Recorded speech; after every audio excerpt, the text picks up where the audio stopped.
Strong Temperance card and the Justice card. So, both of those were about balance. So we'll see. They'll probably, typically when I feel a card that strong, they'll come out. But we'll see. We've got the Six of Cups here. This is one of my favorite cards in the deck. It's just a very sweet card, sweet vibe. It's thinking about the past. It could be somebody returning. It could be childhood memories. Oh look, and this came out in pre-shuffle also, Ace of Wands. So something new, passionate. But the new passionate thing could be somebody from the past. But anyway, it's just pre-shuffle. We'll see what's going on here. How are you? Hope you guys are well. Wow, look at that. The World card. Wow. World, Wheel of Fortune. Wow. Okay. So, something big. Look at this. So the Hierophant, the bottom of the deck. So the Hierophant speaks of tradition, it's truth, and it's ethics. It's something that you can count on. It's a very, very strong sense of, it could be family, but it's often it's a high level relationship, but something very traditional. Also very strong truth component to it. We've got the World card here, which is about cycles, things completing a new cycle. You know the story, when you get through the tarot, you go through all the cards and you get to where it's like the story starts over. Like you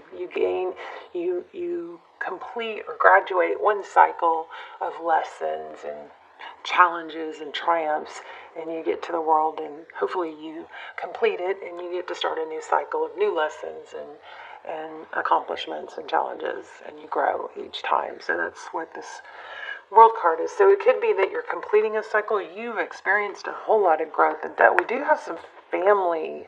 I just said family. I meant to say money. Gosh, I'm kind of tongue-tied.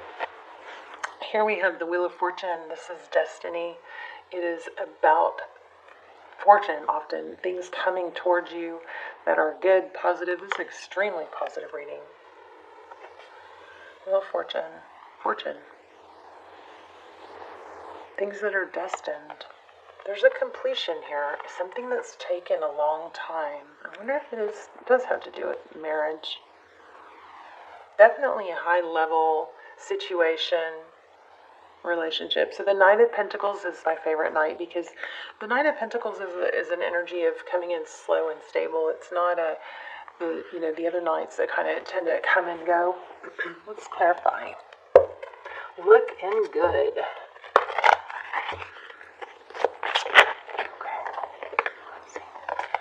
Okay, the Moon.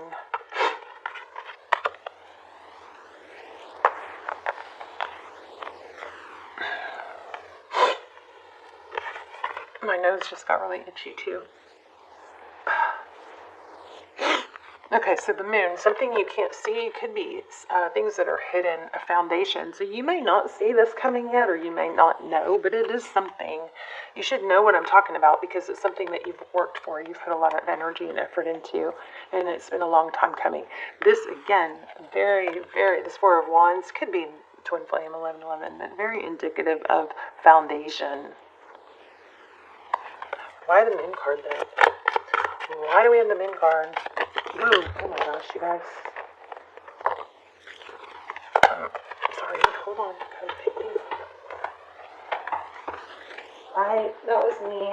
I wouldn't say that was anything significant other than just me. Okay, so I'm going to show you all three that flip. So we've got the Six of Wands. So that's, it's being recognized for your accomplishments. It's being a high value.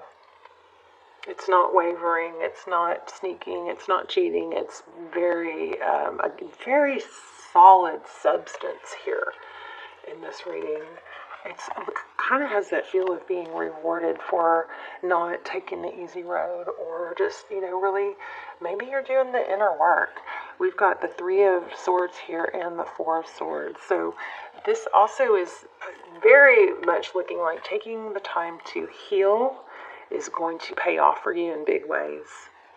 So, because there is heartbreak here, there is separating yourself from things that, maybe were hurtful, or taking the time to heal with this Four of Swords. The Four of Swords is somebody it's not over, it's not done, but it's like he comes out of a battle just to regroup and rest, rejuvenate. So there is a big cycle completing. You guys remember we've got so many, like 6 planets in retrograde. Venus just came out of retrograde, but basically a lot of things in the recent past could have felt like off or just not an even flow, okay? And it looks like you've grown. There's a big energy I keep picking up about self-reflection, personal growth, self-discovery.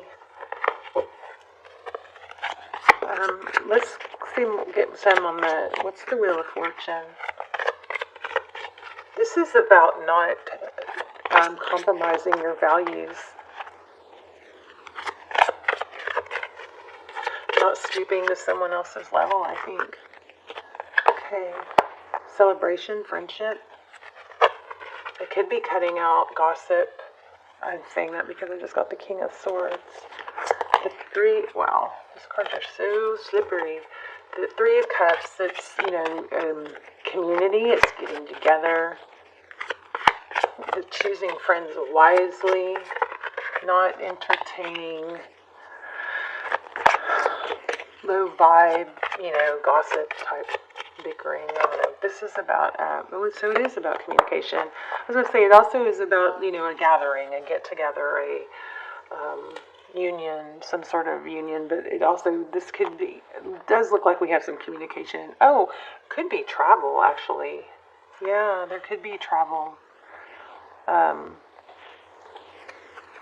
You can travel to go see someone, get together. Let's get more on that one.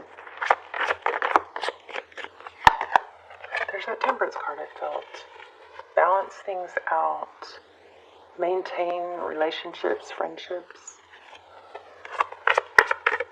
The Temperance card is about doing things in moderation. It's not taking too much or too little, but it's boundaries. That's what I'm feeling here, boundaries. You know what, Cancer? That might be what this all is implying also. That you've learned to honor your own boundaries. You know what happens when we don't speak our needs and our wants and we expect others? What happens is we just build up resentment. We sell ourselves short. And we actually end up trying to do more to please others, I think, when we don't speak our needs and our wants. We bend our boundaries more. You've done a lot of very big self-discovery. Okay, so it looks like travel coming. Chariot, forward motion, lots of perseverance. Look at all the major arcana here. Strong reading. We're going to ask some specific questions about love, too. Okay, so we've got the Seven of Cups. It's kind of like this is a card. What I'm getting for the Seven of Cups is not to settle. Keep your options open. You don't have to make a decision, immediately. You can play with it a while. You can just see what develops. Something like that. Wow, Judgment. Yeah, whatever. I think this is love, but this looks like it could be an apology. You don't have to say, if somebody comes forward and apologizes or gives you an offer, doesn't mean you have to give an answer right then. You can take your time to think about it. Or you can say, let's just see how things go, depending on the situation. I would not open yourself back up to...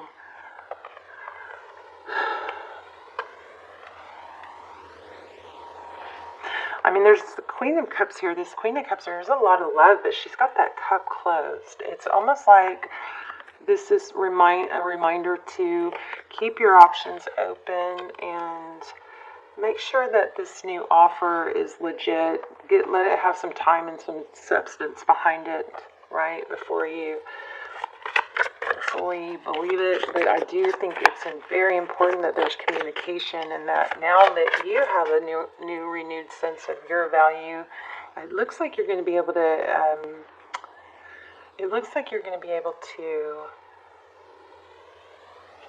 Express your boundaries more calmly without a feeling of, oh my gosh, this card, I saw it, I almost pulled it, but it was too late, I'd passed it. So this is that new, your new sense of value, your new confidence in knowing your value. And I think that's going to allow you to be able to communicate differently. It's just not stressed as much anymore because you know your value. It's not needy. But what is this judgment? It does look like an apology. Whoops. Well.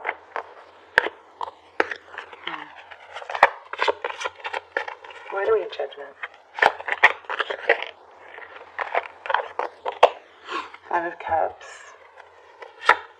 Five of Cups is somebody who's looking at, the spilled cups, dwelling on the loss, and not looking at the lesson and the benefit of it, or the silver lining.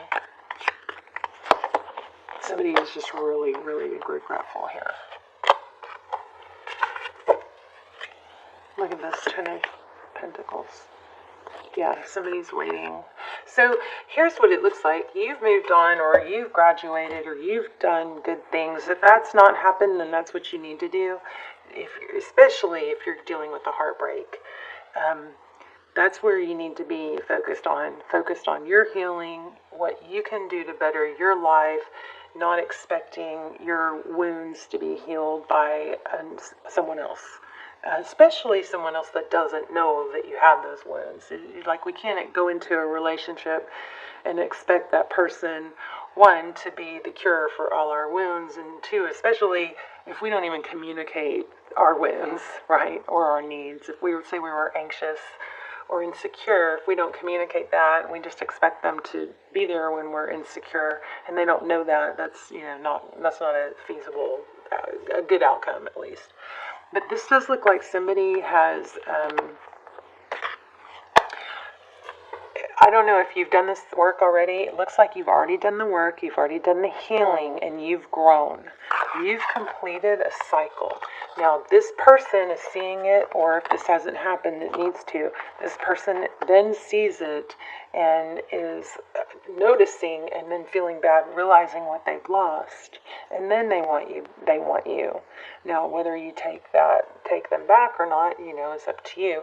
Definitely, strong message here. You don't want to lower yourself back into a relationship with somebody that was not on your, that maybe was on your level before, but not now that you've grown. Because they're gonna, that's just gonna pull you back down. Am I making sense? I sure hope I'm making sense. Yeah, look, it's gonna keep you tied, and you could actually repeat the wrong thing. You are not settling for a page, okay? It's gonna be a king, right? So you don't want to you don't want to make a page your king. If they're not acting like a king and they don't deserve to be a king, don't make them your king, okay? Your king is someone who acts and behaves like a king and sees your value. Yeah. This is really, really good. What else is going on? Wow, again. I put it back and it came back. Okay. Anything else? What is Cancer blocking? Wow. The Lovers. Okay, so it looks like you're blocking anyone, look at this, anyone that possibly did leave you out in the cold, or anyone that kind of has those tendencies. But remember, Cancer, your job in it is to be able to express, not in an emotional, needy way, just in a secure, reasonable, practical way where you can even use those words. Reasonable, practical, sensible. Express your needs. I want to be with somebody who's there for me. I want to be with somebody who is involved in what I'm going through, or, wants to know my challenges and my triumphs of the day. There's a strong need to not expect someone to meet your needs that doesn't know your needs. Okay, so the graduation there for you. Yeah, look at this. Just looking ahead. Progress. Just looking ahead. Not settling. Let's get some oracles. I'm curious about this. Let's do it.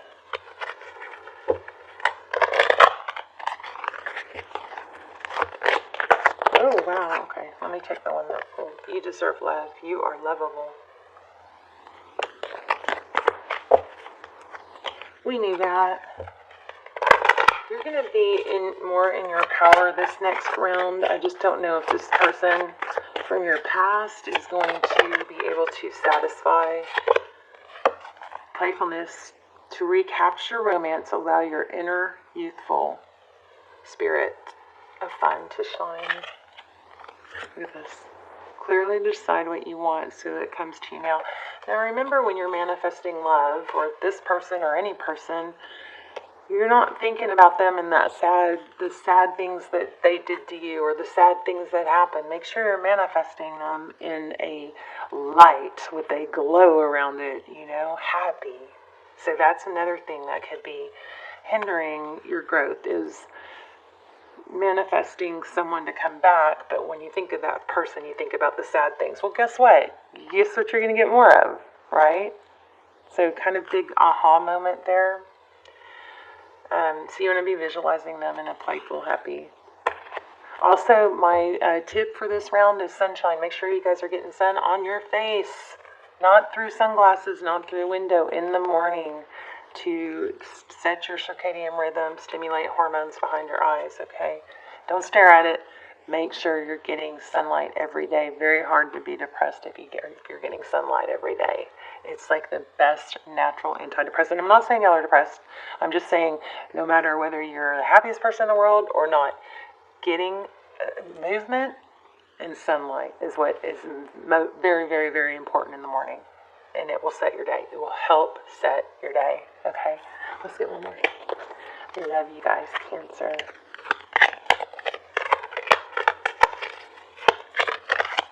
You guys tell me in the comments if you tried the sunlight thing and you know. After like 3-4 days of doing that, especially if you get sunset sun too, so your eyes, your circadian clock knows that it's getting to be nighttime. It's amazing. It's amazing. After 3-4 days, you'll be like, wow, I'm sleeping better, and I'm waking up earlier, and I have more energy, and I feel happier. It's like a happy pill.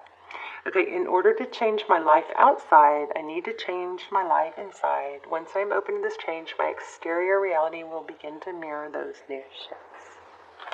Beautiful. Oh, okay. Let's see, one more. The better it gets when things happen that cause me to feel good. I know there are much more good feeling things coming my way. The better it gets, and I keep rising up. That is so true. It's like movement. It's like activity breeds more activity. So when you're up and you're moving and you're physically active, bodies in motion, stay in motion. Bodies at rest, stay at rest. So remember that. Once you get that, sometimes it's not really it's not the motivation we need. Like, there's days where I'm like, oh, I don't feel like getting out of bed. Maybe if I just sit here for a few more minutes or find something on my phone that motivates me, maybe then I'll get up and I'll get going. But that does not work. It just prolongs it. So I've tested this a gazillion times, and it's still hard, but you got to force yourself to do it. If you actually get up and start moving around, that's what gets you going, not the thinking. Sometimes it's more momentum than it is motivation.